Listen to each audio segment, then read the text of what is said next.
सन 1832 गुजरात के गांव बडाल में मुलजी जीवराज के परिवार में एक पुत्र का जन्म हुआ। उस बच्चे को देखकर सब कहते हैं कि इसका नाक और नक्शा बिल्कुल अपने दादा की तरह है। तो फिर उस बच्चे का नाम रखा गया करसन दास। करसन को शायद दास होने पर बचपन से ही आपत्ति थी, इसलिए उसने जताना भी शुरू कर दिया। उसकी उम्र बढ़ती गई और उसके साथ उसके सवाल भी बढ़ते गए। इस नटखट चंचल करसन को समय से पहले बड़ा होना पड़ा। जब 10 साल की उम्र में उसने अपनी माँ को खो दिया। करसन के पिता ने दूसरी शादी कर ली और करसन के मामा ने इस नन्हे से पौधे को जड़ से उखाड़कर बॉम्बे शहर ले आए। बॉम्बे में गुजरात के कपास का व्यापार चलता था। वैष्णवों की 7 हवेलियाँ थी यहाँ पर। तब हुकूमत अंग्रेजों की थी और वहाँ माना जाता था जेजे को, जेजे जो वहाँ का महाराजा था। इसी हवेली के पास करसन के मामा का घर था। उसकी भाभो विधवा थी। उसी के लाड़ प्यार से पलकर करसन बड़ा हुआ और देखते ही देखते बॉम्बे का एक हिस्सा बन गया। करसन एक भिखारी कभी जूठा खा लेता था। उसकी क्रांतिकारी सोच दादा भाई नौरवो जैसे सुधारकों से प्रभावित थी। इससे एक नई सोच से लोगों को परिचय कराने लगा। बड़े बड़े समाज सुधारक उसके लेख पढ़ने लगे। करसन विधवाओं की भी जिंदगी बदलना चाहता था। होली का दिन था। वो अपनी भाभो से कहता है कि एक दिन आप भी इस रंग से खेलेंगी। उसकी भाभो कहती है जिसके लिए रंग लेकर आया है अब उसके पास जा।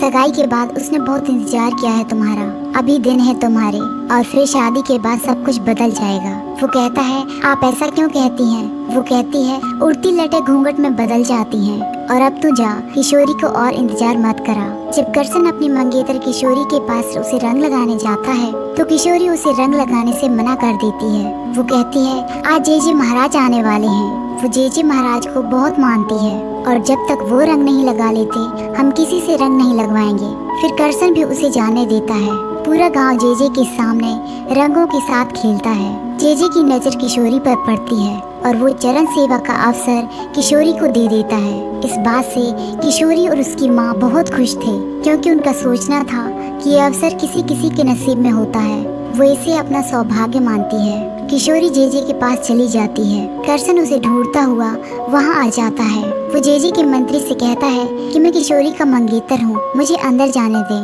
वो कहता है यदि आप मंगेतर हैं तो आप ऊपर से जाकर देख लीजिए। जब करसन ऊपर जाता है तो बहुत सारे लोग खिड़कियों से कुछ देख रहे थे। करसन जब खिड़की खोलकर देखता है तो उसे किशोरी को इस हालत में देखकर उसे अपनी आंखों पर यकीन नहीं होता। वो दरवाजा खोलकर सीधा अंदर चला जाता है। ऊपर से देखने वाले लोग वो कह रहे थे कि तुमने चरण सेवा में बाधा डाली है, पाप लगेगा तुम्हें, हमारी यात्रा अधूरी रह गई। वो किशोरी से कहता है कि चरण सेवा के नाम पर तुम क्या कर रही थी?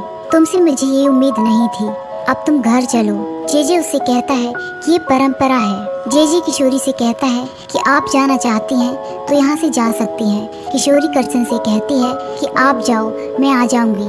करसन वहाँ से चला जाता है। उसका दिल बहुत दुखा था। वो घर जाकर अंदर से दरवाजा बंद करके रोने लग जाता है। करसन की जिंदगी जैसे एक ही पल में बिखर गई थी। अगले दिन किशोरी उसका पीछा करते हुए उसे रोकती है और वो कहती है कि हवेली में जो भी हुआ वो सेवा थी, नसीब वालों को मिलती है ये सेवा। वो कहता है तुम्हें वो पखंडी इस्तेमाल कर रहा है। सही और गलत को समझने के लिए धर्म की नहीं बुद्धि की जरूरत होती है और कल तुमने साबित कर दिया कि वो तुम में नहीं है। 4 सालों से इंतजार कर रहा हूँ कि तुम पढ़ लिख लो, काबिल बनो। ये पढ़ रही थी तुम, वो तुम्हें अपनी जूठन कहे और तुम्हें इस पर गर्व है। कैसी सोच है तुम्हारी? तुम मजबूर नहीं थी, खुशी खुशी गई थी तुम उसके पास। किशोरी कहती है मैं ना पहली लड़की हूँ और ना ही आखिरी। यदि तुम्हारी माँ जिंदा होती तो वो भी तुम्हारी बहन को वहाँ भेजती। ये बात सुनकर करसन उस पर हाथ उठाने लग जाता है, लेकिन किसी तरह वो अपने आप को रोक लेता है। वो कहता है बापूजी पंच में जुर्माना भरकर खर्चा भर देंगे, आज से तुम्हारा और मेरा रिश्ता खत्म। किशोरी जेजे को जाकर ये सारी बातें बताती है। वो कहता है कि चिंता मत करो, अब से तुम हमारी लाडली हो। और वो इस बात से बहुत खुश थी कि जेजे की लाडली हूँ, जो आज तक कोई बन नहीं पाया। लेकिन ये उसकी गलतफहमी थी। जब वो जेजे के दूसरे कक्ष में जाती है तो यही सब बातें जो उसने किशोरी से कही थी वो किशोरी की बहन से भी कह रहा था। वो दरवाजा खोलकर अपनी बहन का हाथ पकड़कर उसे बाहर निकाल देती है। उसे समझ आ चुका था। वो कहती है कि वो मेरी बहन है। सेवा के नाम पर ठगते हैं आप, कुछ मिनटों के लिए अपनी लाडली बनाकर हमारी भक्ति का गलत फायदा उठाते हैं। मैं भगवान मानती थी आपको, झूठे मैले एक नंबर के पखंडी हैं आप। मेरी नज़र में आज से आप गिर गए और मैं अपनी खुद की नज़र में भी गिर गई हूँ। वो घर जाकर अपनी बहन को सब कुछ बताती है कि इस वजह से करसन ने सगाई भी तोड़ दी है। उसकी बहन एक चुन्नी में गांठ बांध कर कहती है, जब तक वो आपको माफ नहीं कर देते ये गांठ नहीं खोलूंगी, क्योंकि माँ भी कोई मन्नत मांगने के लिए ऐसा ही करती है। मैं इस चुन्नी की गांठ नहीं खोलूंगी। और यहाँ करसन के मामा ये रिश्ता तोड़ने पर उसे भला बुरा कह रहे हैं कि जो कुछ किशोरी ने किया तुम्हारी मामी ने भी ये किया था। करसन कहता है, आपको ये कहने में खुशी नहीं शर्म आनी चाहिए। यदि आपको ये सब सही लगता है तो आपने कभी भाभो की दूसरी शादी क्यों नहीं कराई। इस बात पर उसके मामा उसे थप्पड़ मार देते हैं। उसकी भाभो कहती है, या तो किशोरी से लगन करो या फिर इस घर से निकल जाओ। करसन घर से बाहर निकल जाता है और वो उन्हीं लोगों को मिल जाता है जो लोग उसके लेखों को पढ़ा करते थे और वो करसन को अपने साथ ले जाते हैं। जेजे की पत्नी उससे पूछती है कि ये करसन कौन है, आजकल हवेली में उसकी बहुत चर्चा होती है। तभी उसका मंत्री वहां आकर बताता है कि द्वारका से कोई आया है। वहां एक लीलावती नाम की एक लड़की और उसका भाई आया था। उनका कहना था कि आपका बच्चा मेरी बहन की कोख में पल रहा है, मेरी बहन की इज्जत बचा लीजिए। जेजे उसकी बहन को एक धतूरे का लड्डू खिला देता है। उसका भाई उसे रोकने की कोशिश करता है लेकिन लीलावती नहीं रुकती। रात को वो अपनी बहन लीलावती को लेकर मदद की गुहार लगा रहा था। तभी वहाँ करसन आ जाता है। वो करसन को सारी बात बताता है। करसन जैसे ही बग्घी लेकर उसकी तरफ आने लगता है वो अचानक ही वहाँ से गायब हो जाते हैं। वो लाला से जाकर पूछता है कि आपने उन्हें देखा है। वो कहता है, ये हवेली तो कितने लोगों को खा गई। करसन कहता है, जब आपको सब कुछ पता है तो आप कुछ करते क्यों नहीं है जेजे के खिलाफ। वो कहता है, उसकी वजह से इस हवेली में धन है। तुम बाहर हो, तुम कुछ भी कर सकते हो, हम लोग कुछ नहीं कर सकते। तुम समाज के लिए लिखते हो, अब लड़ना भी सीखो। वो इस बारे में नवरोजी से बात करता है। वो कहता है, मेरे पास थोड़ी देर पहले किशोरी आई थी। सुधार की शुरुआत तुमसे होनी चाहिए। तुमने किशोरी को उसकी गलती तो दिखाई लेकिन उसे सुधरने का मौका नहीं दिया। करसन भी सोचने लगता है कि हाँ, मुझसे गलती हुई है, मैंने उसे मौका नहीं दिया। जब तक पीछे से एक आदमी उसे वहाँ से बुलाकर कुछ दिखाने के लिए ले जाता है और वो किशोरी की लाश थी। किशोरी ने इस गिल्टी में अपनी जान ले ली थी। करसन इस बात से बहुत दुखी हो जाता है क्योंकि उसके पास अब कुछ भी नहीं था। वो किशोरी से नाराज था लेकिन शायद उसे वो माफ भी कर सकता था, लेकिन अब उसके पास पछतावे के अलावा कुछ भी नहीं है। तभी किशोरी की बहन करसन को एक चिट्ठी देती है जो किशोरी ने लिखी थी। उसमें लिखा था कि मैं अंधी हो चुकी थी, इंसान और भगवान के बीच का फर्क ना जान सकी। आज जब आंखें खुली तो आपसे आंखें मिलाने के लायक नहीं रही। उस पछतावे का सबूत मैं जीते जी नहीं दे सकती, इसलिए मर कर दे रही हूँ। तुम जेजे का असली चेहरा समाज के सामने जरूर लाना। करसन गुस्से से जेजे के पास जाता है। वो कहता है कि बधाई हो, एक और बलि चढ़ गई, तू हत्यारा है। अब मैं बोलूँगा और तू नहीं बचेगा। धर्म के ठेकेदारों से मैं लड़ूंगा, ये मेरा वादा है। और अब मैं लिखूंगा सिर्फ तेरे बारे में, भले मैं ही क्यों न डूब जाऊं, तुझे साथ लेकर डूबूंगा। वो अपनी नई पत्रिका में जेजे के बारे में लिखना शुरू कर देता है, लेकिन जब ये सारी पत्रिकाएं दुकान पर पहुंचाता है तो जेजे के आदमी उसे छीनकर उन पत्रिकाओं को जला देते हैं। जेजे कहता है, हवेली का कोई भी द्वार नहीं खुलेगा जब तक करसन गिड़गिड़ाकर हमसे माफी नहीं मांग लेता। लाला जी कहते हैं कि मंगला दर्शन के बिना भक्त अन्न का दाना भी नहीं ग्रहण करते।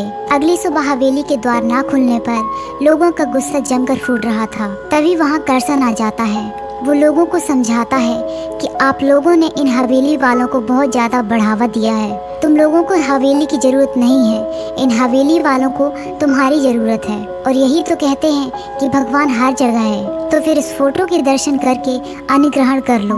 तभी उन लोगों के बीच से विराज नाम की एक लड़की बाहर आती है और वो कहती है कि आज पहली बार किसी ने अकल की बात की है। और सब लोग उसकी बातों पर तालियां बजाने लगते हैं और लाला जी और गांव वाले करसन के साथ मिलकर पेड़ के नीचे पूजा करने लगते हैं। और ये सब जेजे ऊपर से देख रहा था। फिर विराज करसन के पास काम मांगने आती है। इस तरह वो उसे काम पर रख लेता है और विराज भी अब उसकी मदद करने लग जाती है। विराज को करसन की सच्चाई बहुत पसंद थी। करसन सत्य प्रकाश पत्रिका को सब्जियों के बीच छुपाकर लोगों तक पहुंचा देता है। जैसे ही वो पत्रिका लोगों के पास पहुंचती है, जेजे का असली चेहरा सबके सामने आ चुका था। एक दिन जेजे एक लड़की को चरण सेवा के लिए चुनता है, लेकिन उसकी माँ ये काम करने से उसे मना कर देती है। लोग अब जागरूक हो रहे थे। जेजे की असलियत सबको पता चल चुकी थी। अब जेजे के पास कोई रास्ता नहीं था, इसलिए वो कोर्ट का सहारा लेकर करसन के ऊपर 50,000 का मानहानि का केस कर देता है, और उस वक्त ये रकम बहुत ज्यादा थी। करसन इस मुसीबत से लड़ने के लिए भी तैयार था।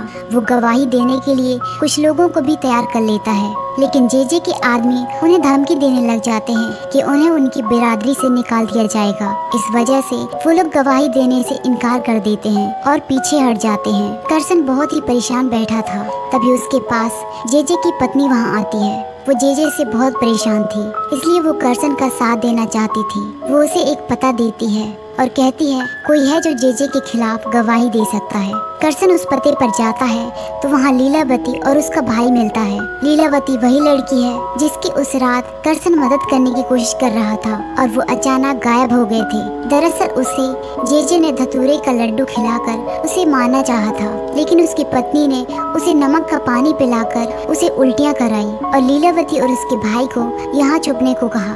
लीलावती जेजे के खिलाफ गवाही देने के लिए तैयार थी। अब करसन को लीलावती और उसके भाई की भी चिंता थी, इसलिए वो उन्हें छुपा कर रखता है। लेकिन जेजे को इस बात की खबर लग जाती है, और जब करसन हवेली लीलावती और उसके भाई के बारे में पूछने जाता है तो उसे जेजे बताता है कि लीलावती की हवेली में ही शादी कर दी गई है और अब वो यहाँ खुश है, और उसके भाई का कुछ भी पता नहीं था कि उसके साथ क्या हुआ। अब करसन के पास गवाही देने के लिए कोई भी नहीं था। कोर्ट की डेट भी आ जाती है। कटघरे में एक डॉक्टर को बुलाया जाता है। वो बताता है कि जेजे को एक गुप्त बीमारी है। वो गलत कामों से ये बीमारी लग जाती है। फिर कटघरे में करसन को बुलाया जाता है। करसन जेजे के बारे में सब कुछ बताता है और वो वहाँ बैठे लोगों से कहता है कि यदि ऐसे ही बैठे रहे तो हमेशा के लिए चरण सेवा चलती रहेगी और तुम्हारी बहन बेटियाँ झूठी होती रहेंगी। आज तुम्हारे हाथ में ये है कि तुम इसके खिलाफ बोल सकते हो, और लोगों पर उसकी कई बातों का असर हो जाता है। इस तरह वो सब लोग एक एक करके जेजे के खिलाफ गवाही देने लग जाते हैं। अगले 7 दिनों में तकरीबन 32 लोगों की गवाहियाँ ली गई। महिलाएं निडर होकर अपने लिए बोली, पुरुष अपनी बहन बेटियों के लिए बोले। 22 अप्रैल 1962 को अदालत ने करसन दास को मानहानि के केस से बरी किया। इस तरह ये चरण सेवा जैसी सेवाएं बंद कर दी गई। आज हम जिस समाज में रह रहे हैं वो करसन दास जैसे महान सुधारकों की देन है। वो सिखा गए कि ईश्वर तक पहुंचने के लिए किसी माध्यम की जरूरत नहीं, धर्म भगवान बनने का नहीं, एक अच्छा इंसान बनने का माध्यम है। इस तरह ये कहानी यही खत्म हो जाती है। तो दोस्तों, ये थी हमारी आज की कहानी। हमारी कहानी आपको कैसी लगी कमेंट करके ज़रूर बताइए, और ऐसी ही कहानियों के लिए हमारे चैनल को सब्सक्राइब कीजिए। Thanks for watching.